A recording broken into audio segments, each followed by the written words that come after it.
Come on, brain, think. Did you forget your password? You said, come on, brain. Think. Come on, brain. I had to tell myself. Come on, brain. Yeah. Whipping the gear. You silly, simple. Isn't it like 420 spelled out and then 6969?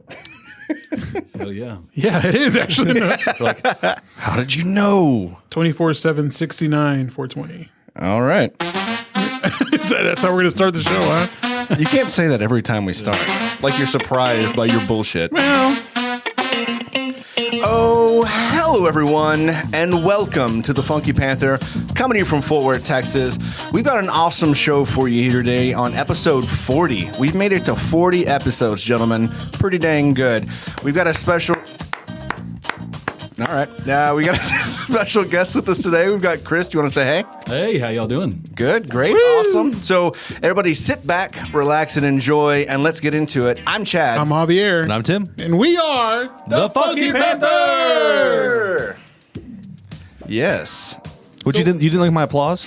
Did it mess you up? I'm not sure if it was real or just for the sake of doing it. I don't know what the hell. Fake. It seemed fake. It seemed fake. Like, don't push it. You know what I mean? You could have done a lot better, but I didn't think I was pushing it. Chris, what do you think? It was a little sloppy. It was It was a little sloppy. all right. Well, I guess I've got an apology to make. Sounds about right. Jesse's like, nice applause. You fool. I'm glad somebody liked them. Well, I think she's being sarcastic. I'm sure she is. obviously being sarcastic. That's pretty much her MO for me. Yeah, for sure. Mm-hmm.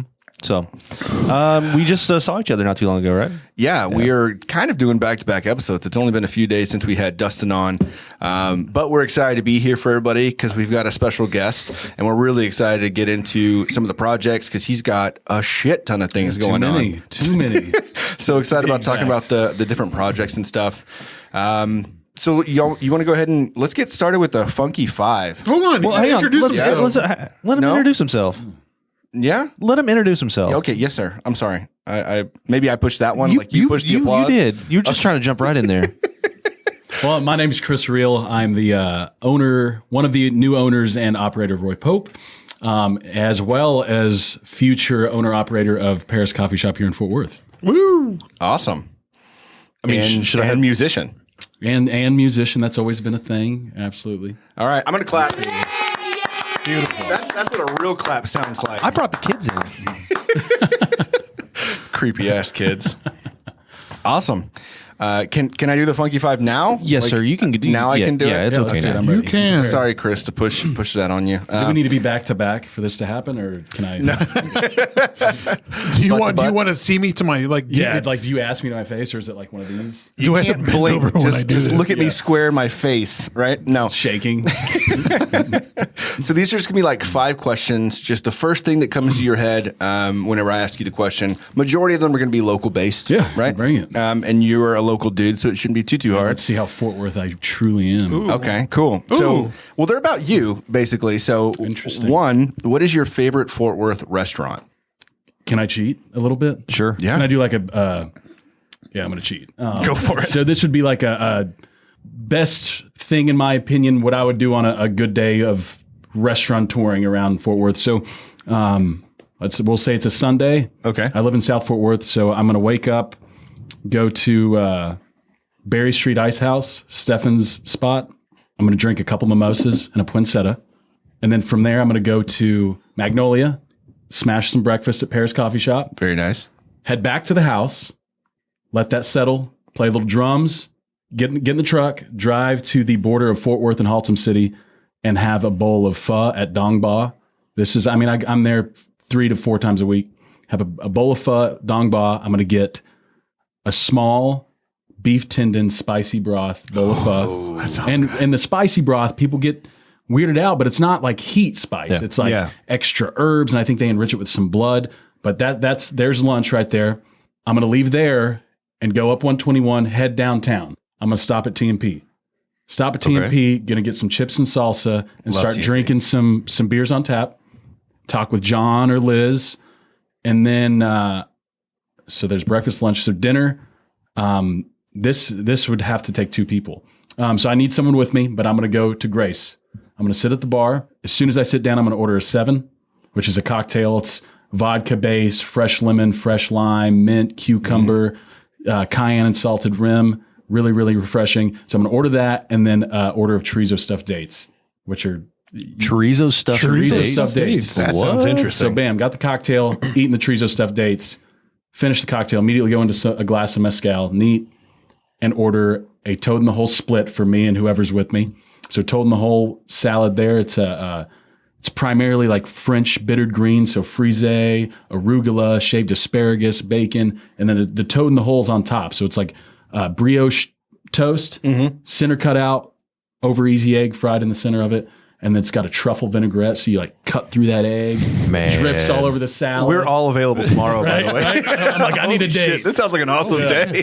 So there's salad, and then go into a main course. So I'm going to do a rack of lamb, cooked medium rare, with a side of Brussels, and then they do these Maine diver scallops on a shallot potato cake. I'm going to order, but it usually comes as a whole meal. But I'm going to cheat and be like, hey, I just need one for me and one for this person. So a half order. So I got a little surf and turf action. So that would be my day. So we'll do Holy shit. mimosas at Berry Street, breakfast at Paris, lunch at Dong Ba, and then dinner at Grace. Is Dong Ba like in a shopping center, like next to a grocery store? I think I've been there. My land is right next to it. There's an AutoZone right there. That's delicious. I think that's right. I mean, you're probably right in Haltom City at that point. Yeah. But dude, Haltom City, man, they've got some of the best like Vietnamese spots. Period. You can't keep up with Haltom Those City's Vin Bin egg rolls. Vin Bin. We've talked about that before.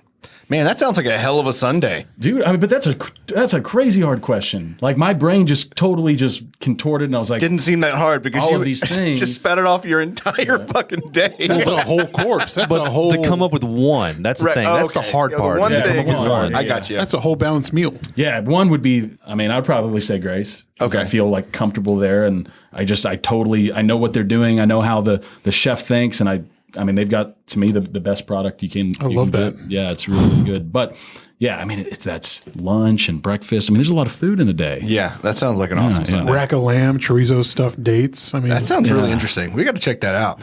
Dude, come on. Yeah. Let's go. So what's your Wrap favorite this thing up. favorite drinking spot? We're like 7 minutes in. All right, we're going to end this. Favorite drinking spot.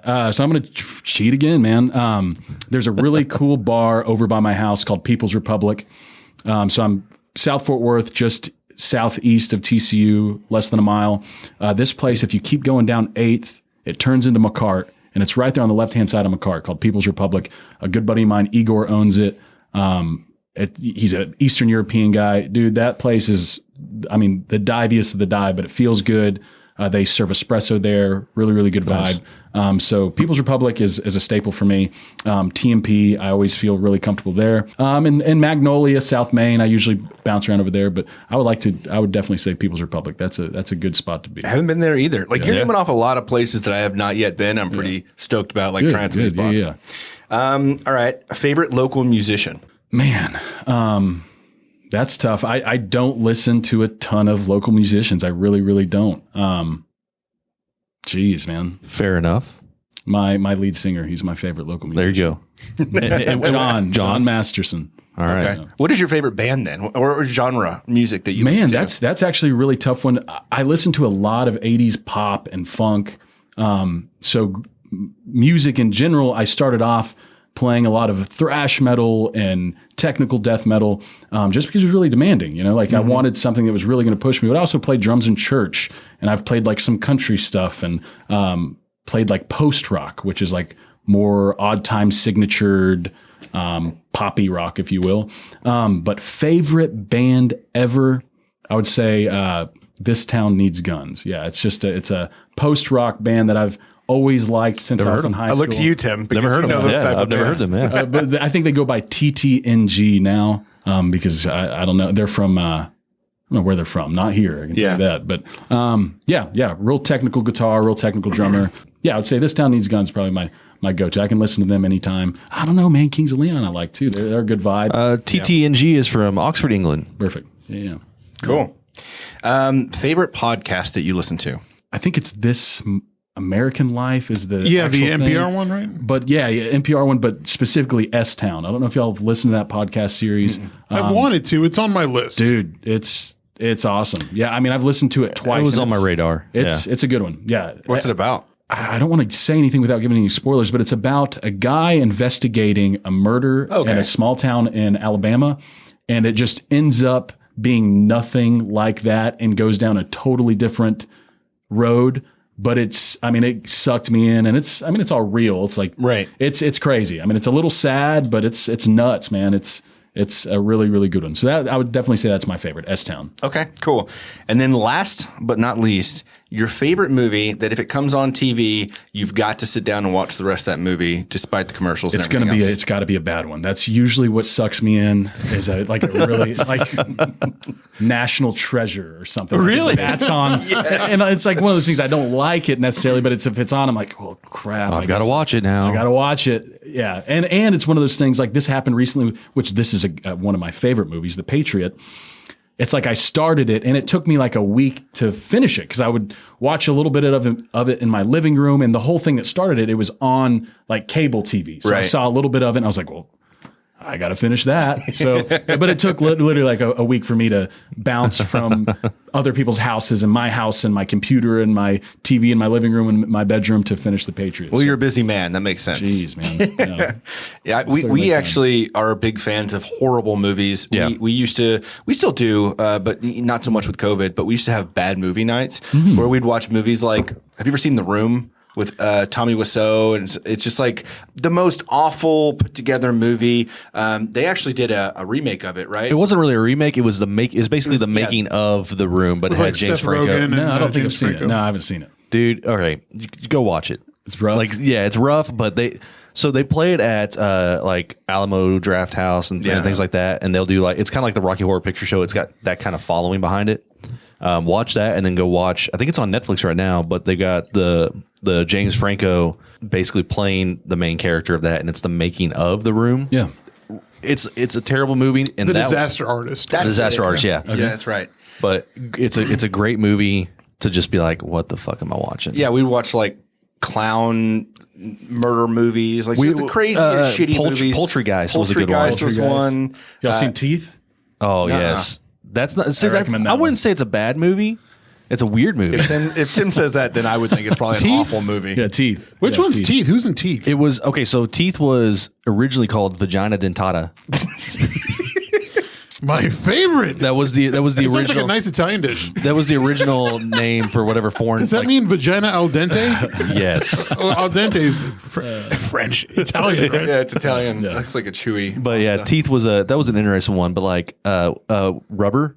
So Rubber, have you heard of Rubber? No. Actually, that was, I think, maybe the first movie that we watched.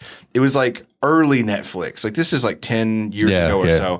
But it was basically like this tire. It was a rubber tire. A sentient tire. A car tire that had like Telekinesis. and was like blow things up and kill people. And it was just rolling. And then it was just like murder. It made Makes no sense. sense. No, it makes sense. Yeah. It really doesn't. Stuff like that happens. In other countries, you wouldn't understand. Us Americans, we just don't get it. Yeah, we need to get back into some bad We do. movies because it's been a minute. We usually play a drinking, like make it a drink. I swear, we're like, it's like we're still in college. Yeah. We're children. and we're all in our We're 30s. children. So we do a drinking game out of it. It's a good time. Yeah, within the first 5 minutes, generally you know what's going to happen in Yeah. these awful movies. Yeah. And so it's like, oh, like Sharknado. When a shark jumps down out of the water and eats somebody, you got to take a drink. Yeah. You know, that kind of thing. Yeah, it's fun though. Did you ever get into, and this was, I think it was late 80s, early 90s, the Piranha series? Man, I remember watching that on maybe like a Sunday afternoon on Channel 27. Yeah. And the only thing I remember is like somebody like falling in the water, and then just you see like the water bubbling or whatever. It's a skeleton. Yeah. I do remember that, but I haven't ever got into like watching it as an adult. Yeah. Now. It was. I mean, as a kid, I was like, "This is rough." Did you ever have This is irrational fear of piranhas after that? Like, I mean, yeah. dude, are you kidding me? it's like quicksand. Yeah, Yeah. quicksand, sharks in the pool, alligators in the sewer. Like that was 100% a thing when I was a kid. I was remember like, hearing about it. alligators in the sewer, 100%. What was it? Snakes coming out of the drains, out of the toilet. And so like I would check the toilet to make sure there's no snakes going to pop up and eat my ass. Tim still does that, by the way. He's still waiting for something to come eat his ass. Someday, buddy. Someday. Snake or ferret, it can be anything. One can only hope. Jesse, where's the ferret? let's change gears. Sorry, Jesse. Back to Chris. Oh man. I mean, I like the snake talk. Snakes were a huge part of my life for a long time. I mean, we can tie that into it. Yeah, I was actually telling these guys that at one point you had a rattlesnake. Man, I've had a lot of weird animals. Yeah. One day. I've had As a pet? Yeah, I've had a green anaconda, a yellow anaconda. I've had reticulated pythons, ball pythons, boas, bird-eating tarantulas, empire scorpions, rattlesnake. My sister and brother-in-law had a bobcat for a while, and I don't remember what happened. I'm assuming they went back to work overseas, and for some reason I had him for a few months or something. But yeah, weird animals. He got loose. I don't know what happened. It was no big deal. Yeah, Asian water monitors. That's like the second largest species of monitor in the world, man. This thing gets like 9 feet long. Komodo dragons get 12 feet long. Couple questions. What do you do with a rattlesnake? Like, what do you do? Dude, that was my girl. She was awesome. I guess the best way to describe it with that specific snake, if you could, it was a fish. You know, that's the best way I could describe to someone. I didn't handle her with my bare hands. I would get her out of the cage with like a hook in my hand, but I'm not trying to like nuzzle up and kiss on her, you know. But that's a good, like a good comparison because I love fish because you get to see them and it's just kind of like that bond, but also like you can't do anything with it. You can't just hold a fish and be like, here it is. That's the thing. So what look at my pet. Look at my fish. It's fucking straight, struggling for oxygen. And what I've learned about Chris is that everything's a pet. There's if I catch it, I want to keep it. Yeah, it's like possum, pet, cool. Raccoon, pet. Snakes, pet, whatever. But I remember the story, and I might get it a little bit mixed up, but wasn't your brother like that? You got the rattlesnake because some dude was like, hey, you want this rattlesnake to your brother? Absolutely. Yeah. So my brother was in Haltom City, shocked, at the corner of Haltom Road and Broadway, I think. And he said some dude just came up to him and with a water bottle and says, hey, you want to buy a baby rattlesnake? And my brother was like, huh? Like what? And he's like, do you want to buy a baby rattlesnake? And my brother was like, no, but I'll take it for free. And the guy was like, all right. And just gave him the water bottle with the snake in it. So, my brother immediately drove it to me because he knew I had a bunch of reptiles and that was my thing. And man, I fell in love with that snake, but she did not fall in love with me. I can tell you that. I had a few close calls with her like biting at me, but one, she bit and I like hooked like that and she grabbed my shirt. And I was like, yeah, I think it's time to. Seems like it would be an expensive mistake. Oh man. Yeah. I mean, one vial of antivenom, I think is $100,000. Yeah, it's ridiculous. And you usually need at least 2 vials for a bite like that. So yeah, I'd be hurting. Yeah. I'd be hurting. And you said the Asian water monitor? Yeah. So that luckily, you said they're huge? They get huge. The ones that I had, they were juveniles, and man, it's weird. So this whole side of things, it's like I don't want to say it's like this underground deal, but there's a lot of people in this community that you're just constantly trading and buying and selling, and you know, and it sounds kind of brutal in the sense of at the end of the day, they're living pets, and I love them like living pets, but it's just kind of a little community within itself, and it's not like you're selling it to someone so they could do harm to it or mistreat it, but you see something else that you want, and then they see something else that you have that they want, and it's just like this trading community. But it gets in depth, man. I had like lizards being shipped from Indonesia, like on my doorstep. You open up the box, it's all padded, and then you pull out a bag and there's an animal in it. That's so wild. Yeah. Have you ever heard the comedian Nate Bargatze? I have not. No, he actually was in Fort Worth. We got to see him it was not too long ago. He has this entire stand up about how he went to this person's house, and it was basically like the guy's like, yeah, come on in. And he was like selling tickets, and he had like an alligator in his room, and he was like selling tickets for people to go see this freaking alligator that was like in his room. And it's a really funny, you can find it on YouTube. It's a really funny skit. That's awesome. So I've looked into those. Like they're like miniature caimans. They're like river caimans. Yeah. And they only get like 4 feet. But I was like, that'd be kind of cool. But right now, no, man. I got rid of everything in 2018. I took a job in Austin that I ended up saying no to like last minute. Sorry to those people. But at that time, I got rid of like everything other than my cat. Are you from Fort Worth?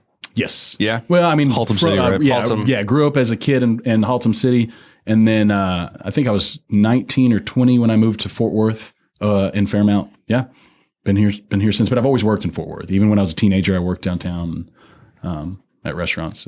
So that actually brings us into a good segue, though. So how did you get into the service industry? Get all up into that service Yeah, industry. so I guess we can start back from when I was a kid. My family, we've always come together and cooked. Cooking has always been a huge part of my life. My mother and grandparents and uncles and aunts, I've got a really big family, but cooking was always a thing.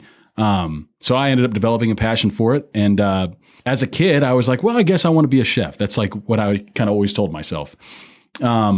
When I was 15, I think that's when I got my first job at Dublin Square on Western Center. Yeah, we've been there a couple times. I was a host. A hostess with the mostest. Okay. But I was a host there for a very short amount of time. That was my first introductory into the restaurant business. I got to do a couple other things while I was there, but it was a short amount of time. I shortly went from there and started cooking at Del Frisco's Double Eagle downtown. And the only reason why I had that opportunity was my mother was working there at the time. So, I mean, to have your first kitchen job at that time, the highest grossing fine dining restaurant downtown Fort Worth. And I had no kitchen experience. So luckily, I finagled in there, and I was working under Martin Thompson, who he owns Cat City Grill over on Magnolia. Oh, I love that spot. Anthony Felly, who he's the executive chef at Waters. So they were Martin was the exec, Anthony was the sous. So I was working there, cooking. They totally mentored me. They're awesome. To this day, I still have a fantastic relationship with both of those guys. And at that same time, I was teetering off from Del Frisco's and started working at a wine bar called Zambrano's, which Seth Zambrano owned that. He was one of the wine sommeliers at Del Frisco's Double Eagle Steakhouse, opened up Zambrano's over on Houston. So I was cooking there, making pizzas. And then I think at that time I was 17, about to turn 18. Lambert's and Off-White Settlement was opening up. So started working there, cooking under Lou. And that's when things really, really opened up in the sense of I still at that point wanted to finish high school, go to community college, go to culinary school. That was just kind of my rough outline of what I wanted to do. Once I started working at Lambert's, Lou, I mean, he opened my eyes to just like, have you ever thought bigger picture? And it had to do with a lot of pushing me out of my comfort zone. So I started off cooking, express my interest that I want to be a chef at some point. You know, that's my goal. And he kind of gave me the freedom to do what I wanted, you know? So I started working all the positions in the kitchen. And then he had this conversation with me of like, you know, what do you want to do? You really like, do you really just want to be a chef, you know, busting your butt 80 hours a week? And that's what you want? Or do you want something more, you know? And that's when I was like, well, yeah, let's see how far I can go with this. So he was like, you need to learn front of the house. So then I started changing my role. So I would come in the morning, I would start butchering all the meats, start breaking down all the fish, getting the line set up. I did all the charcuterie stuff there. So I was making force meats, pâtés, galantines, sausages, all that stuff. So do that all during the day, come up with a feature on weekends. And then at like 5 or 6 o'clock, I would go to the front and start waiting tables. So this started this cycle of, okay, now I'm starting to learn other aspects of the restaurant industry. At this point, I pretty much had only had back of the house experience. Stayed at Lambert's that entire time, started doing a lot of caterings with Lou. Then that started branching into cooking classes. So we kept doing that. Lambert's started coming to a halt. They closed down, I want to say in 2012. At that point, I reached out to Grace, which it's funny. So Martin Thompson, going back to that time at Del Frisco's, he left Del Frisco's and opened up Grace. He was one of the original chefs with Blaine. So I talked to Martin. I was like, hey, this was before Lambert's, or right when I was starting Lambert's. They hired me on at Grace as a cook. And then a week before Grace opened, I called Martin. I was like, hey, I'm actually going to work at Lambert's and cook there. So this kind of ties together because that happened. And then, 5 years later, I circle back around, go to Grace, get hired. I had a relationship with the owner, Adam Jones. He was the general manager of Del Frisco's Double Eagle when I was cooking there.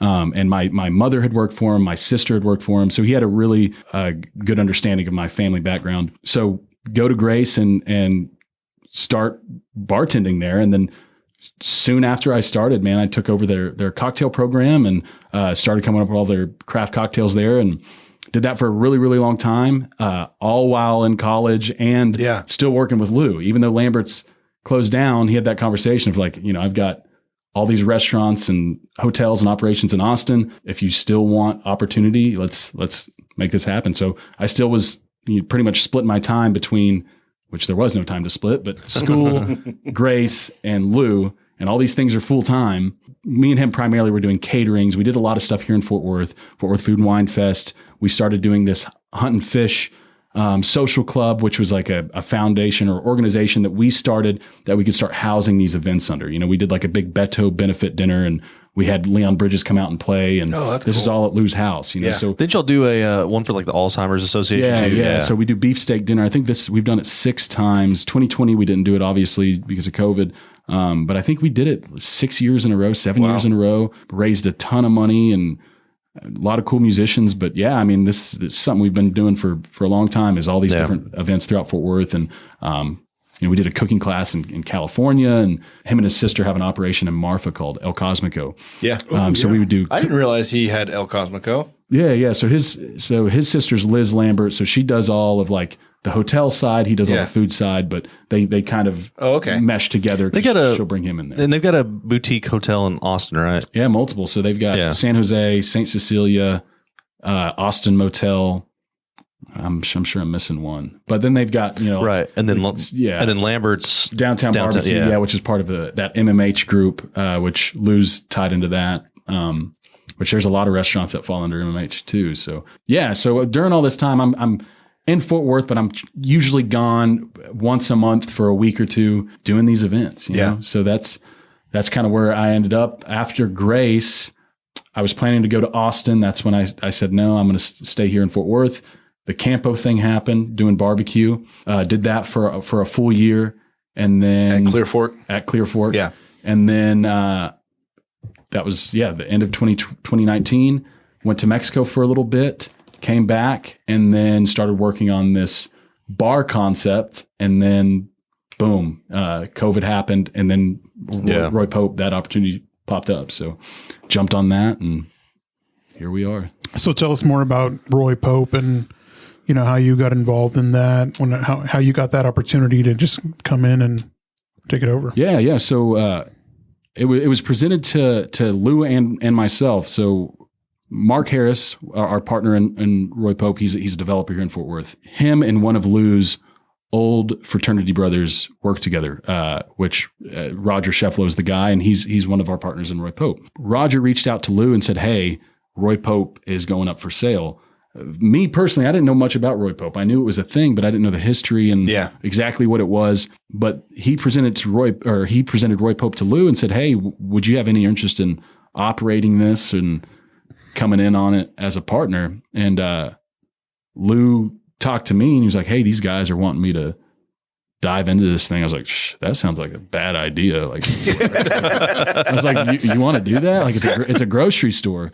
He's like, "Well, I don't know, maybe, I don't know." So we were going back and forth, and he hadn't even talked about, do I want any? We haven't even got to that point yet.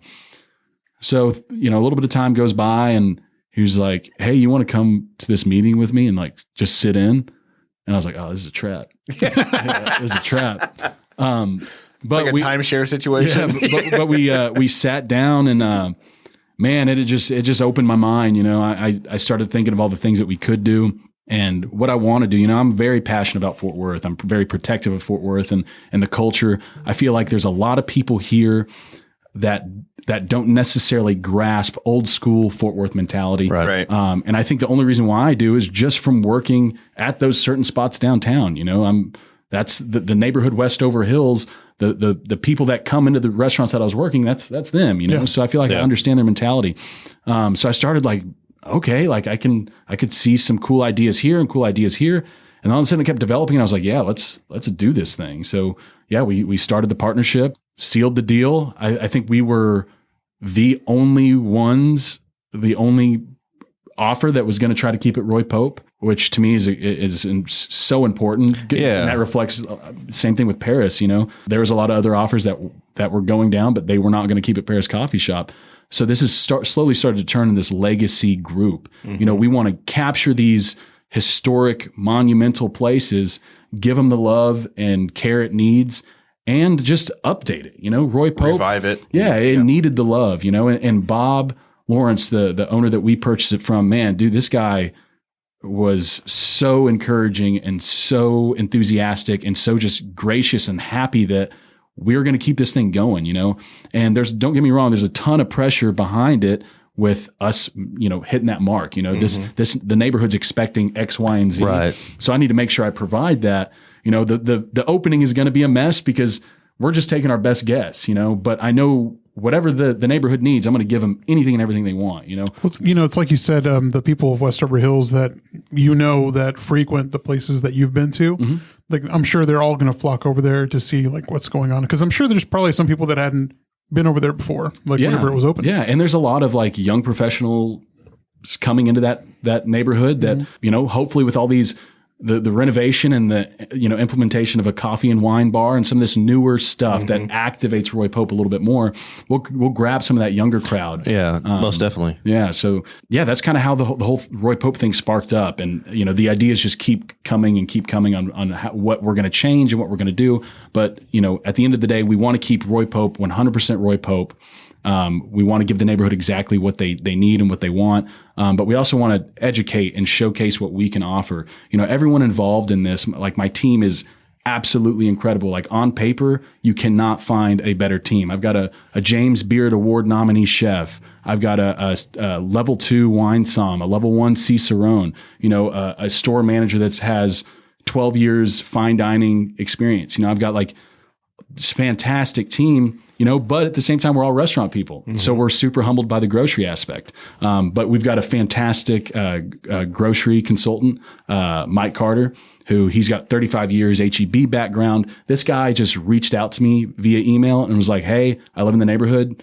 Do you want help?" And I was like, is this real? Yes. Like, is this real? Ashton Kutcher, is that you? Am I pumped? So, to me, we've got so much support. On paper, this thing should technically do great, but there's still all those fears and all those insecurities of what am I missing? What am I forgetting? Right. But at the end of the day, I'm here for the people. I'm here for the neighborhood. One thing that anyone can sell a product, but what we're going to offer is an experience and a service. I feel like service is so valuable and so important to me. And as time goes on, I slowly start seeing this service model that I've always had in my head slowly start to dissolve in the sense of, I'm sure y'all been in this predicament. You're at a bar or you're at a restaurant and you feel like an asshole for trying to spend money there. Like they're making you feel awkward. Like, oh, they're busy and let me just look down until they, right. Like, to me, it's like, they're there for you. Right. That's the whole point of you paying someone gratuity, because they're offering a service for you, and I'm in the industry, so I understand the frustrations of a busy night. I mean, believe me, man, I've got horror stories for days. I've been in this industry my entire life, but at the end of the day, if that's not what you want to do, you're in the wrong business. Like this is the service industry. Our whole industry is about serving people and caring about it, So that's what I'm going to bring with Roy Pope. I mean, someone walks in, I call it the Ace Hardware model or the In-N-Out Burger model, meaning 3 points of contact. Someone walks in, we're here to help you. We're here to educate you. There you go. We're going to give you recommendations. I want to teach people how to shop. I want to teach people, hey, let me show you how to pick out a good steak. Let me show you the things to look for. Let me show you, if you've got 2 prime steaks side by side, which one to pick and the reasons why to pick it. And then I'm going to tell you how to cook it. I'm going to give you wine pairings with it. That's what I want to do. I want to educate and share my knowledge and give people an experience that they haven't had before. That's awesome. It sounds like you've got a really good team to do that too, because you don't get that experience when you go to a grocery store generally, right? Like, no way, man. I can go to Central Market and find some of the best, food or whatever, right? Or steaks or whatever. And I don't know what to pick, right? But you've got people that are actually cooking it and actually doing it that can kind of point you in that right direction. Yeah. That's really cool. Yeah. I also really like, and you mentioned it, but like keeping it Roy Pope. My mom, as soon as the news that Roy Pope was going to go out of business, my mom called me. She goes, "Did you hear about Roy Pope?" And to be honest with you, I had heard about Roy Pope, but I didn't know much about it. No, it seems like a more like old school thing because my mom knew all about it. Yeah. She never shopped there. Like she was really butthurt that it was closing down. But I was like, "Mom, how come you've never taken me there? Like I don't know of this place." But then I was upset that I didn't get to have that same experience that she did at some point in her life. And so it's cool that you're keeping that on and growing it to, like you said, to kind of bring it into current times. Yeah, right? current times, exactly. Yeah. And that was one thing you walk into or when I first walked into Roy Pope, the beginning of March of 2020, for me, I was like, whoa, man, that's not what I expected. You walk into, and it's just older, everything was just older. And to me, I'm like, man, we're in like the wealthiest neighborhood here in west side of Fort Worth. This just wasn't what I was expecting. But, we're dumping the best construction crew in there to do this beautiful remodel. I mean, I feel like that alone, when people see the space, the outside, the inside, they're just going to be taken back. I mean, we are going above and beyond, and we've had every hiccup you can have with construction, trying to get permitting. I mean, 2020 was rough trying to get construction started. I can't imagine. But as soon as it started, I mean, Pete Jensen, that's it's Jensen or Cooper and Jensen contracting company. They're doing a fantastic job. As soon as we were able to start construction, these guys hit the ground running. So every day is like another huge leap of things happening inside Roy Pope construction wise. So, man, we're just hope the momentum stays. The snow day killed us. That was, though it was just, a few days of snow that set us back 2 weeks, so, and every day that we're not open, it's cost money, it costs me money. I've got employees to pay and all that. So, we're doing our best to get it open as soon as possible. How'd you end up snagging Bria? So it's funny. Me and Lou sat down, and going into the culinary program at Roy Pope, I knew this was already going to be hard because my whole background is culinary. Lou's whole background is culinary, and he's a hard ass, man. He's like old school, like 1980s chef. Like he's the real deal, man. He'll break you for sure if you're weak. So me knowing that, I'm like, man, this could go pretty rough if we get a cocky younger chef who knows it all, and he's got two guys that have a certain expectation and it's not met. And that, chefs are notorious for having that mentality. Right. Chefs don't come humbled.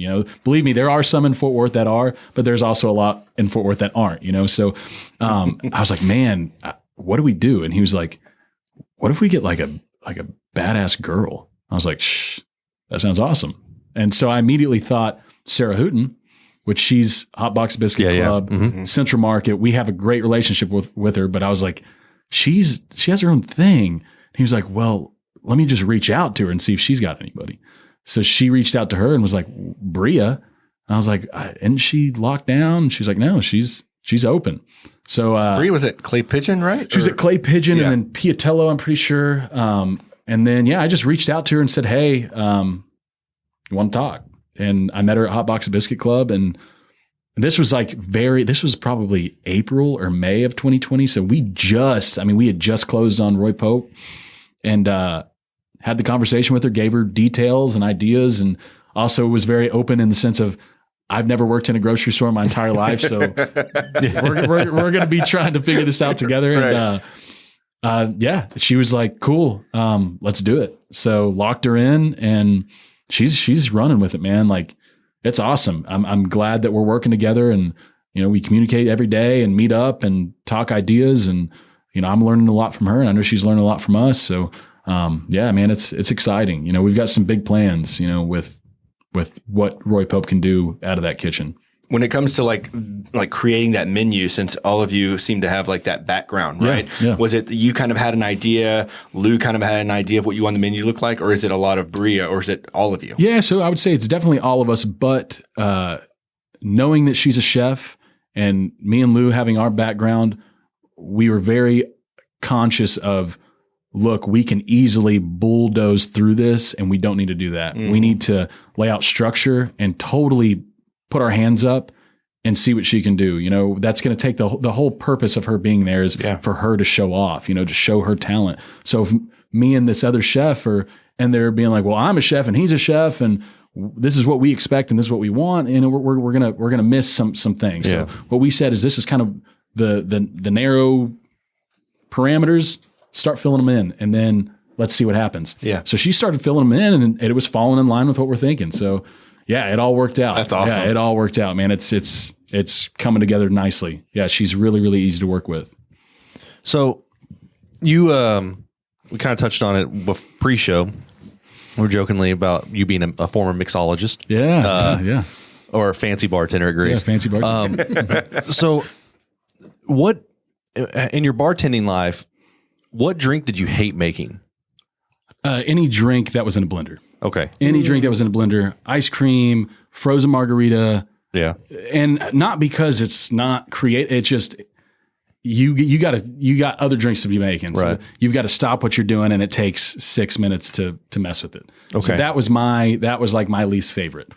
So what was your favorite drink to make? And I got this all the time, from guests. They'll come in, make me your favorite drink. I'm like, what I like to drink, you're not going to like. Because I'm going to keep it just no ice in a glass. We're straight. just drinking mezcal straight over here. Yeah. I was like, so you're not going to like that. But honestly, and this sounds so cheesy, but my favorite thing to make would be what they want, Okay. And usually they probably didn't know what they wanted. So I would pick their brain. I would be like, okay, do you like sweet? Do you like fresh? Do you like more like prohibition style, Okay. bitter? And I would just ask them kind of flavor profiles, and I'd throw something together. And then I usually had like a few in my pocket that I knew. I'm like, okay, if they said these 3 things, I'm going to throw this at them, and they're going to love it. Love it. Yeah. So, and to me, it just felt good because every time you would get that, when you walk them through it, you give them the drink, they're like, oh my God, this is amazing. What is it? I'm like, it's vodka soda.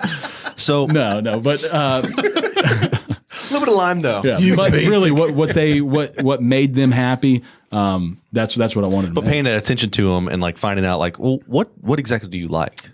Yeah. And then getting that kind of and being able to build something off that builds a really cool experience. Absolutely. And to get more in depth, like obviously if they were like, I typically drink gin and tonic, that's not the funnest drink for me to make. So talking about something like I'm actually crafting something and putting thought behind it. Yeah. And So let me get your flavor profile. exactly. Let's get that. Exactly. So So- that was always my favorite conversation to have with guests. With that though, I found an article. I did a little deep dive on you. So I found an article, and let me ask you: have you had a random guest ask for a kiss lately? Oh my gosh. So this is what I found. It was it was an article on Groupon. Taste of Groupon Awards finalists discuss their Groupon dinners. has articles. Yeah, Nice. their dinner strange request or diner strange request. And this is what you said back. I guess this is like maybe 2012. Yeah. No, 2016 actually. 2016, right. This is a I know tough exactly one. this story. I've worked in the industry for 10 years now, so I feel like I've had a lot of strange requests. I would have to say when I had a guest ask me for a kiss, that caught me by surprise, to say the least. Now, the question is, did you give him a kiss? Dude, this wasn't, and the thing is, like, I'm glad I was vague there because it makes me sound cooler. This was a lady in her, like, she was probably late 70s. Okay. And I said ask. She didn't ask. She kissed me. She just kissed me. Yeah. But yeah, that's a true story. It happened at Grace. I know exactly who it is. I'm not going to say their name. Yeah. But yeah, You know who you are. I got smooched right on the mouth by an old lady. Well, I'm drunk sure old lady. she's a longtime listener of ours. Oh, yeah. sure. God. Most definitely. Did she throw in some tongue? Like, did she? Podcast. I know it was not a dry. It wasn't a dry kiss. I don't know if there was tongue involved, but this wasn't dry. But that was not dry. So the whole drunk, it's interesting being in like the service industry. I never worked in the service industry, but I know how I acted whenever I was drunk in a bar. And Yeah, you mean like throwing up in the bathroom floor? No. Well, yeah, or throwing up all over the bar at the usual. Yeah. That's generally just Tim's story, I think. Yeah, I just walk into places and throw up. That's Tim's MO. I have this level, right? I go from 0 to like say 70%. And I'm like, all right, I know if I stop here, I'm good. Mm-hmm. But if I don't stop there, there's no stopping me from like 200%, right? Yeah. So it's just a normal thing for me. Like I just don't have that. If I don't stop, I'm not going to stop until I'm like blacked out throwing up. So he's the worst customer. He's I'm the worst customer, yeah. type of customer to have. I never once in my career have had to clean up throw up. I don't think. You have worked at very nice places, though. Don't get me wrong. I would hope nice. Yeah, fancy people still throw up 100%, 100%. But luckily, I can't think of a time where someone threw up at the bar. Believe me, I've had to wrestle people out, and and this is out of a nice establishment. I've dealt with some stuff, and at the end of the day, I would always make a joke about it, or it was always fun. I'm glad that it did happen because it changed the day up a little bit. Right. Yeah. But yeah, dude, fancy people definitely do this stuff. Like I've seen some gross stuff. Let me ask real quick: is the customer always right? Like, I mean, is there? Absolutely not. No, absolutely not. But the way you handle it is everything. In the sense of you always need to go in and offer a different direction versus no. That to me, that doesn't work with me either. Yeah, if I as a customer, if I come in and someone's just like, no, I'm like, well, I mean, meet me in the middle, do something. But no. So to me, there's 9 times out of 10, you can deflect something and turn it into something positive, unless it's a customer who they came in knowing I'm going to complain because this is my MO and that's what I'm going to do. And there are those people. Like, I want that free stuff. Yeah. And those people do need a harsh no. They need to realize that you just can't go do that stuff. But no, the customer's not always right. But, on the operations side, you always have to, you need to find some kind of other answer other than no. Offer them something else or figure out what's going to make them happy. To me, it's so silly to see, how an operator could get stuck on an unhappy customer. And I mean, you send them a $6 appetizer and that could totally change the experience and they come back next time versus, well, I told them no, they're upset. Let them walk out and never come back. Yeah. That does not work with me. Well, and then that person tells like all their friends and stuff. Absolutely. Yeah. And to me, I know anytime I've had a horrible experience, I've totally talked about it. I've told my friends about it. And if someone says, hey, I'm going to go to that place, I'm like, I wouldn't, because this is what was my experience. Next thing you know, Bud Kennedy's writing an expose on you. It's just not good. Bud. Yeah. So Paris Coffee Shop, you kind of touched on that. So that's a second endeavor that's coming up. Yeah. So that happened again, man, out of left field, out of nowhere. I was full force getting Roy Pope kind of gathered up. As one of the partners involved in Roy Pope, I'm the only one like boots on the ground. Don't get me wrong. Each partner has their own thing that they do involving this, but I'm going to be the day-to-day operator. So similar setup to Pope, we're going to do it Paris as my role there. But yeah, that just popped up kind of out of nowhere. And at first, I was like gritting my teeth because I'm like, I can barely hold on to what I've got now. But at the same time, I was like, man, I've got a lot of passion for this idea, for this Paris. Oh, concept. yeah, definitely. We totally want to keep Paris, just like Roy Pope. We want to give it the love that it needs. We want to eventually do a remodel. We're not going to do that at first. We close next month on it, so we'll take ownership next month, March. And I don't want to change anything. Essentially, in the very beginning, I want to touch nothing. I want all the same employees. I want all the menu, the culture, everything to stay the same. And then later on down the road in that year, we'll do a remodel and give it the love that it needs. And then we can start doing minor adjustments. Right now they don't have a POS machine, so I'll implement a POS machine. I want to be able to serve mimosas. I want to be able to serve beer on tap, which they don't do that now. Right. So we want to do minute changes, but at the end of the day, we're not some outside company coming in and changing these operations into something that they're not. We're all Fort Worth guys. We want to keep things Fort Worth, and this is the only reason why we're getting it. To me, if I wanted to get rich quick, being in this industry would be the last thing I'm doing. Yeah. This is a passion project. I want Paris Coffee Shop to be there. I truly feel that if we didn't go out on a limb, it would not be Paris Coffee Shop. Yeah. I have a very strong feeling it would be something completely different. So it's important to us that we hold on to these legacies here in Fort Worth and keep them alive. So do you feel like you're more under the microscope with Paris versus Roy Pope? Because both of them have been an institute in Fort Worth. Yeah, but I definitely feel more pressure from Roy Pope, and maybe that's my own internal pressure that I'm putting on myself because I don't have a grocery background, So, but I also understand that mentality of that neighborhood. So I know there's some pressure. They're scrutinizing. They're going to scrutinize everything we do, which is good. I want them to because I don't want to carry something that they don't need. Paris. I've already heard some backlash and, well, we hope you don't do this and we hope you don't do that. But honestly, like I'm always going to listen to input on that, but I feel confident. That if we're going to hit the mark, we're not going to go crazy with this thing and transition it and contort it into something that it's not. Restaurants have been my life since I was 15 years old. So I feel very comfortable going into this diner setting, I think we're only going to make changes that are going to do good for Fort Worth and good for that neighborhood and good for the employees. How old is Paris Coffee Shop? How long have they been in Fort Worth? That's the second oldest restaurant in Fort Worth. So it opened up in 1926. The first, I think the oldest is the original over off of Camp Bowie. Love that spot. And I think they beat Paris just by a few months. Same year, 1926. That's like one of my oldest memories because I used to live like on St. Louis Avenue where like right whenever you come off on Magnolia. And that's the one thing I remember seeing all the time going to school, because I used to go to Days of Allah over there and just see the big Paris coffee shop sign across. And that's the first thing I remember. Yeah. Like that's one of my first early memories, just remembering. Yeah, it's a staple, man. It's history, and I would hate to see that go away. So don't get rid of the advertisements in the menu.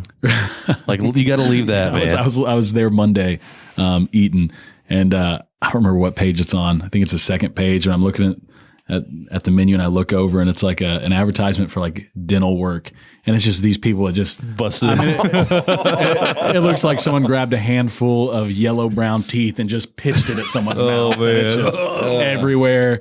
So I was like, oh man, right before I eat. Now Like, cool, let's do it. Yeah, maybe So that's okay. what we're going to change. Maybe change that. Yeah. But we'll throw some money and get added to the. Yeah. Dude, that's one thing that so whenever I first started working at the company I work for, every once in a while I would get on an ambulance that would be assigned to just we do transfers out of the hospital. And used to be like, hey, what transfers we got? When are they coming out? Kind of deal. And I'd find out times. And me and my partner would go over to Paris coffee shop, and I'd get my Belgian waffle and a coffee. And man, you can't beat it. You can't beat that old school like diner feel. You just don't. There's not a whole lot of. I mean, there's not a whole lot of those around. Everybody's wanting to kind of yuppie it up a little bit, and we still need those kind of greasy. And I need someone to call me hun, man. Who calls you hun? Right. Exactly. So that's cool.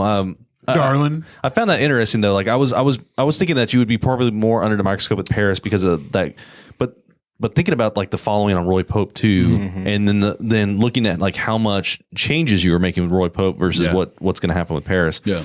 They're similar in the fact that they're like institutions, and you're trying to like reboost and pull that back in. But it is different because you had never been to Roy Pope, right? And you're trying to recreate it and make it new-ish. But with Paris, you said that you'd go there anyway, right? Like you were already absolutely someone that goes there normally. And so how is that mindset differently? Knowing, and you've already said like you're not going to change anything, right? Yeah. But how does it feel going into something that you already enjoy? Yeah, I mean, to me, I'm really excited, and we are going to we are going to make some changes. You know, inevitably we're going to give that neighborhood what it needs. You know, and so there are going to be some changes. Like we're already working. We've got our own proprietary coffee blend with Roy Pope called the Westover Blend. So I'm working with his name's Jake Smith, Frame Coffee Company, I'm pretty sure. So we're going to do a Paris coffee shop blend. So we'll have our own coffee there at Paris versus using community. Yeah. So we're going to make little small changes like that. Again, you know, serving mimosas and beer and alcohol, that's going to be totally new.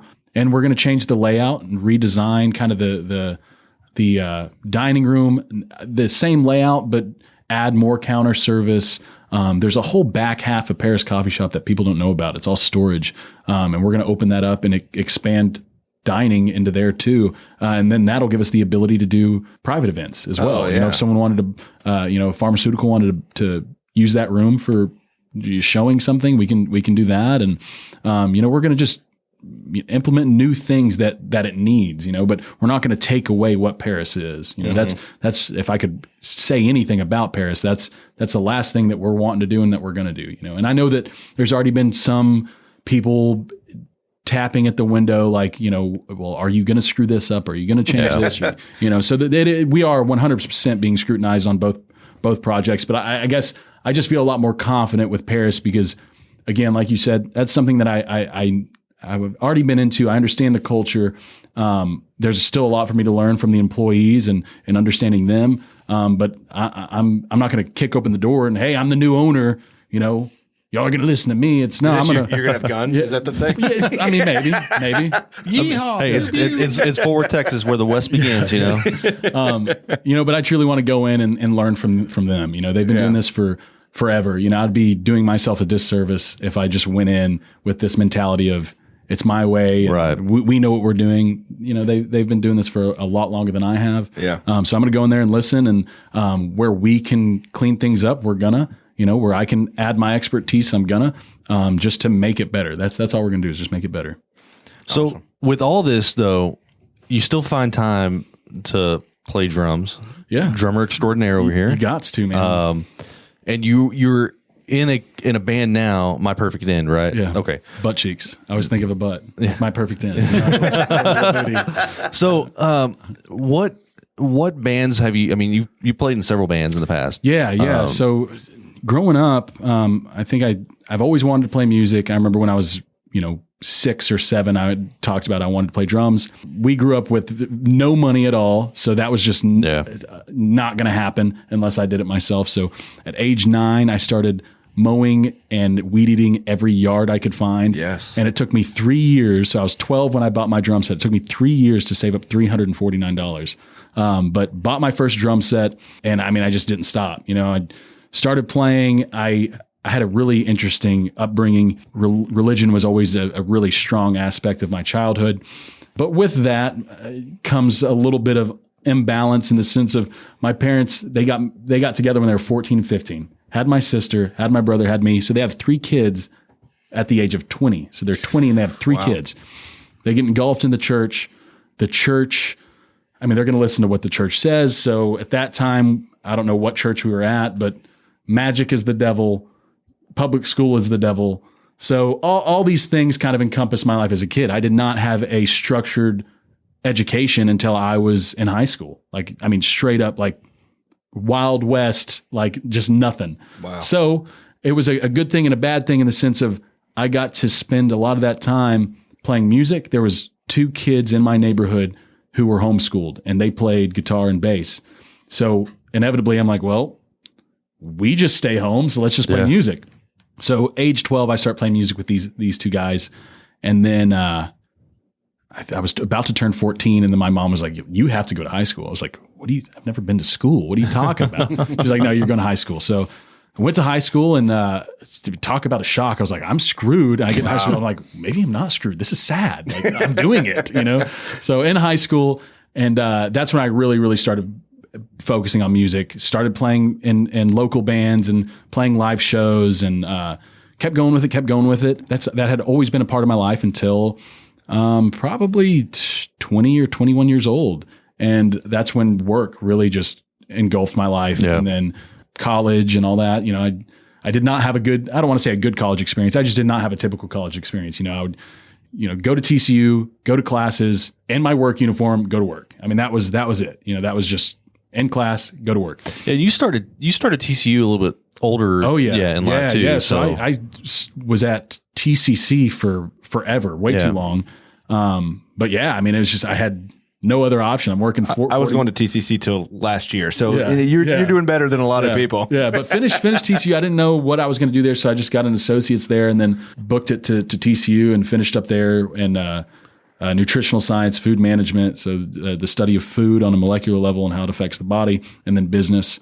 But yeah, that was that. Where was I going with this whole story? How you kind of music. Yeah, music. You took that. You took you took that little break for a little bit. Yeah. So at that point, music kind of halted in the sense of I was not playing with anybody, and I just started slacking. Man, I just started not putting emphasis behind drums. I always have had a drum set at any house that I've been at, but I just noticed I just wasn't playing until I think 2018. I was like, man, this is like depressing. Like I think I've touched my drums 4 times this entire year. 2019, one of my old band members from 8 years ago hit me up and was like, do you have any interest in being in a band? And I was like, dude, like, yes. Like I was like, I might not be able to like play shows all the time, but I was like, I need to do something. And then, it just kind of happened like that. So 2020, we got together, kind of solidified it, and then just started knocking it out. And it's going, man. It's fun. For me personally, this is 100% passion. I'm not trying to be a rock star. I'm not trying to get famous, anything like that. This is for me and me only. It's like a sweet release. Yeah, exactly. But it's also, it's getting some traction too. It's fun.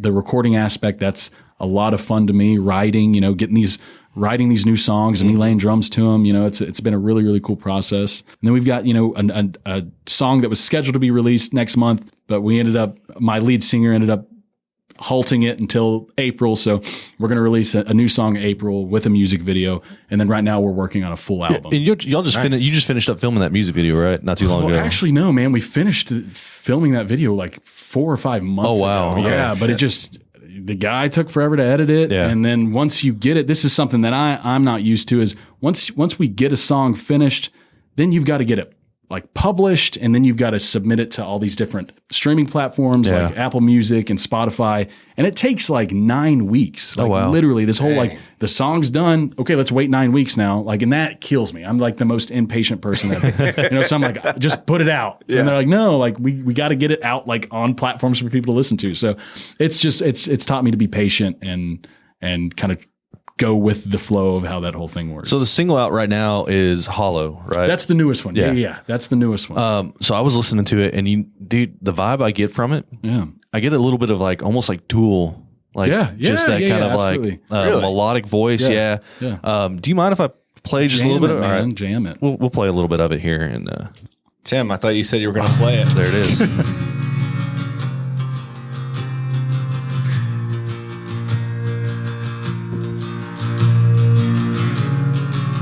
I could already hear it in the intro. Oh, yeah.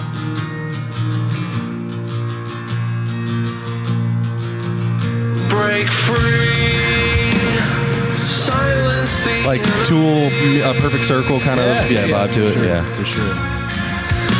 break stride. Summon your sense, what's left of your sanity.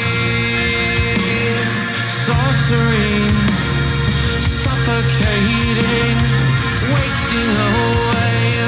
One day at a time, desecrate the name, the one my mother gave to me. Another shot, another hit, another forsaken memory. Can you show me how we get out? That's the first time I've heard that. That's really good. Yeah, I know. Appreciate it, man. I can enjoyable. get down with that. Thanks. Yeah. We've got a few others in there that are fun. That's actually a really, really easy song for me to play to, but the guitars, that's a demanding guitar song. So to me, I like that just for that fact, because I'm like just taking it easy. It's soft, it's easy going. But yeah, it's crazy. There's a lot of like, we're writing this new song. How did I forget the band? The album's Pony. Oh, Deftones. Yeah, Deftones. Dude, this song, I mean, you could hear, I was listening to a lot of Deftones at this time. Yeah, and you can hear the influence in there. Oh my God, yeah. Same thing with that. I'm sure at that time we were listening to a lot of Tool, and it's crazy how much you can hear some of that stuff, and it kind of tells me timelines where I was. Yeah. Because I go through these spurts of, I'm just stuck on this band, and I'm stuck on this band, and stuck on this band. I feel the same way if I'm sitting there playing guitar at home. Mm-hmm. I'll start playing if I'm like trying to like play music or whatever. Like I might start playing some songs that I know, but if I'm trying to like write or anything like that, dude, it's totally influenced by what you're listening to. Yeah. And I'm like, I start playing, and I'm like, fuck, I've heard this song. Like I'm playing a song that's already a thing. Absolutely. You're like, shit. Yeah. But okay, so you said growing up here in Fort Worth, DFW area, you were playing a lot of thrash metal drums, yeah. and really that is very demanding. One of my favorite drummers of all time was Vinnie Paul. Yeah, absolutely. And I had the opportunity to like kind of be loosely associated around them because my sister and whatnot. So they really Pantera influenced me a lot. Oh man, yeah. So Dallas, we had the I guess the most notable thrash metal band up until recently was Power Trip. Yeah. So Riley Gale's death, like whenever you heard that, I mean, it was kind of a shock, wasn't it? Yeah. For me, yeah. I mean, I wasn't. Believe me, I know who Power Trip is, and I've listened to their stuff. I wasn't Pantera was a lot more right big of an influence for me personally, but yeah, I mean, I feel like anything that shock would be the best way to. I was just so taken back. I'm like, what? Like, yeah, that doesn't happen. It's like the same thing when I heard that. Dude, how am I forgetting Pantera, the guitarist? Dimebag. Yeah, when he got killed, I was on my way to school and heard that news, and I was just. Again, just shocked. I was like, that can't happen, But like, hey, like having that, having those influences in like that thrash metal, and you hear these, these guys like Power Trip was doing something for, it was kind of putting thrash metal back on the map for Dallas, right? Yeah. Because I mean, before that, Pantera was the thrash metal band for DFW, and then it kind of went away. So it was just like one of those shocking things, like, what now kind of deal. Yeah. Exactly. What now? And to me, I've got a lot of faith in other musicians where they're going to pick up where he left off, just like a lot of musicians picked up where Dimebag left off. Right. They try to do their best live out that tribute for them, you know. So I think that's going to light some fires in a lot of different musicians and a lot of frontmen for sure. Yeah. To bring it, you know, you got to try to keep up and keep that ball rolling. And hopefully if we can get past this whole COVID thing and start getting some live shows again and stuff, man, I'm really been looking forward to that aspect. Yeah. And to me, I'm curious of just how it's gonna feel, how it's gonna look. You know, are people gonna be moving, or is it we're still kind of freaked out with the whole thing? Yeah. I'm very interested to see how live music works. You know, and I'm excited for things to open up. You know? Do y'all have any like potential shows that you're considering doing, like kind of in the works? I mean, I know everything's kind of on the I mean, we're definitely in the mindset of we're wanting to play, but right now we have nothing set in stone. We have no future shows booked. Right now, we all are in the agreement of let's focus on getting this album done, this new album, getting this last single out, getting this new album done, and then let's focus on playing some live music. So hopefully by then, you know, for me, my biggest constraint is time. You know, I've got two full operations that are going to be pulling me left to right. So, and so far the band's been really understanding with my schedule, and we make it work, you know. That's awesome. You know, my guitarist is in the studio right now writing a new song. I was in the studio 2 weeks ago hammering out drums for a couple songs. So we just kind of flip-flop back and forth, and technology makes life a lot easier as a musician now, cool. I can tell you that. So they're really understanding about that. But yeah, when the time is right, we'll go out there and make it happen. Where are y'all recording at right now? So we're tracking at a place with a buddy in Bedford. But our stuff's produced by a band called Blacklist. They're out of Australia. A really good guitarist, Evan. He's been kind of producing a lot of our stuff there. So yeah, these guys, track here, send all that stuff out to them. Yeah, man, that's and cool. Then, technology. And we got their lead singer Josh. He's featuring in our music video there. It's awesome. For this new single. So it's cool, man. Yeah, we're lucky to have teamed up with these guys. They're good. Yeah, they've got it figured out. That's really cool. So we have we can move into a few things. And now to play Who's in My Mouth? There's Javier. So I found an article. It was like top 5 places to get a drink in Fort Worth. So I'm gonna run a few of these through here, and I want you to tell me like what your take is on these places. Yeah. So Tulips, have you been there yet? Yeah. You know, started off as it was going to be kind of like the mid-sized music venue. Mm-hmm. This article says that, you know, Fort Worth really hasn't had one since the Caravan of Dreams. Yeah. I remember what was it? The Rec Room. Yeah. They used to be, and then what was that place over by TCU that used to? There used to be one like right next to Fuzzies. I don't know what it was. The Armadillo or Aardvark. Aardvark. Yeah. I played there. Yeah. When in 2005, I was 15. Yeah, I played there with it was this thrash metal band that I was in, and we played there, and I was like, "What are we doing here?"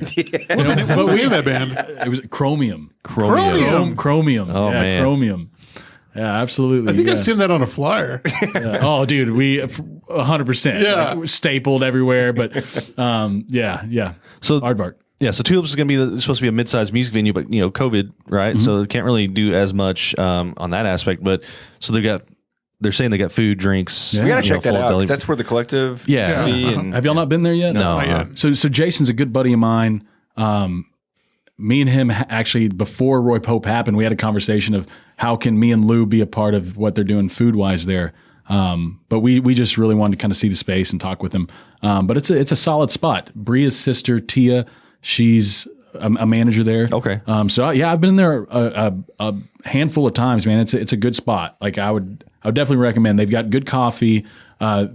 Bria helped with developing their sandwich menu there. Their sandwiches are solid, really, really nice. Cool. And they've got a good array of different cocktails and beers on tap. Yeah, I would definitely recommend Tulips. All right. It's got a good vibe, like indoor, outdoor, good feeling. Yeah, it's good. What's your feeling about Proper? Proper, man, they can shake up a drink. I mean, for sure. I like the homey feel of it in the sense if you go in, it feels warm. To me, that's like a good Christmas spot, man. Like when it's cold, that's where I want to go drink is Proper. Yeah, they do a really good job. Yeah, that's quaint, small. Been our favorite that we've listed in the past. Yeah.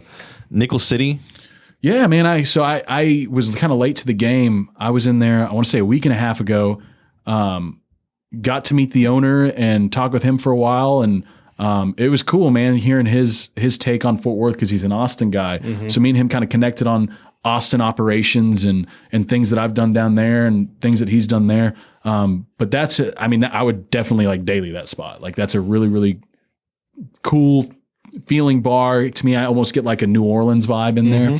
And they've got a food truck outside, but menus inside. So you order in, table service. Yeah, I loved it. It's awesome. I think they're going to do really well. And you said you were at Smokestack 1948 recently, Dude, right? Yeah, last night. So that's made the list. Yeah, super cool. Yeah, and that's a quarter mile away from my house. So to me, I'm sad that it's been this long since I've been, but I really enjoyed it. I liked the compound style concept. A good buddy of mine, James, he's I don't know if he's managing there, or what, but he's there. So it was a surprise to see his face last night. He worked with me at Grace for many, many years. James Duncan. But yeah, that's another, man, those are all good spots. I would agree that those are all. And then the last one was Attico. Haven't been. I have not been there either. Yeah. Haven't been or haven't heard. Where's it at? Tim Love. It's a Tim Love. Fort Worth's best skyline views come from a Spring Hill Suites by Marriott. Yes, Tim Love's rooftop tapas bar. It's on Main. So I saw it last night. We went to Provender Hall, and it's in there's like a new, I guess it's a hotel. Yeah. And it's like the rooftop there. Yeah. And I've heard good things. I haven't been there yet either, though. Yeah, haven't been. But yeah, the first four, those are top dogs for sure. I enjoy all of them. Cool. So it sounds like Culture Map Fort Worth hit it right on the money. Then. For sure. I think it's funny that like back around Christmas time, we kept talking about like, oh, we got to check out Nickel City. I've never been there. And now we go like almost every weekend. I feel like I've been in Nickel City. I still have not gone. It's a cool spot, man. I've not gone. They got a really good frozen Irish coffee. Yeah. And they've got good mezcals there. Yeah. They've got good mezcals for sure. They got a room that they're setting up that they're supposed to do mezcals. Yeah, they got it. You got to get out more, Tim. We invite you. I know. You know what I mean? I know. Yeah, loser. Go do something with your life. Loser, you're a loser. You've been a busy man, but still, you got to let loose and have some drinks with us on the weekend. Yeah, man. We love you. So, any time frame we can look at for Roy Pope and Paris Coffee? Yeah, so Roy Pope, we're doing our damnedest to open up towards the end of April. Do a soft opening. Everything right now is totally relying on construction to pull through as fast as possible. So right now, contractors are saying they should be able to get us the building around that time. So as soon as we get the building totally buttoned up, I'll get my team in there. We'll train for about 3 to 4 weeks, and then, man, just open the doors and see what happens. Sweet. I can't wait. And then Paris, we're set to close in March, mid to late March. And I don't think anyone's going to see anything happen, really. We're just going to try to do like a handoff. Hopefully everyone's still there. Stay open. Exactly. Yeah, Nice. We're just going to try to transition, and then again we'll get into the remodel towards the mid latter part of 2021. Awesome. Any social media? All these projects. Any social media you want to shout out? Yeah. So, forgive me for not knowing exactly what the handle is, but Roy Pope, Paris Coffee Shop, they both have MySpace or Zangas and MySpace. They both have Facebook, Instagram. All the managers, all the partners, same thing. So yeah, we appreciate any support and love and suggestions. We want to make this right for everybody. So And we'll link everything over on the Funker. The Funker. Man, none of us can talk. This mezcal is doing real good. The Funky Panther webpage. In our show notes. In our Yeah, show show notes. notes. So All right. Yeah, well, we appreciate you being here. No, It's been thank really you all. cool getting to Yeah, know you. that was fun. And thank you all for watching us out on YouTube and Twitch. If you don't already do so, please make sure you subscribe to our YouTube channel. Follow us on Twitch. And then also on any of the social media at The Funky Panther. Or check out thefunkypanther.com. We've got all those linked, as well as our Teespring page as well, so you can get some t-shirts and whatnot. But thank you for joining us. Stay good, Fort Worth. I'm Chad. I'm Javier. And I'm Tim. And we are The Funky Panther! We actually went longer than the Stay Good Fort Worth. We had a lot to say.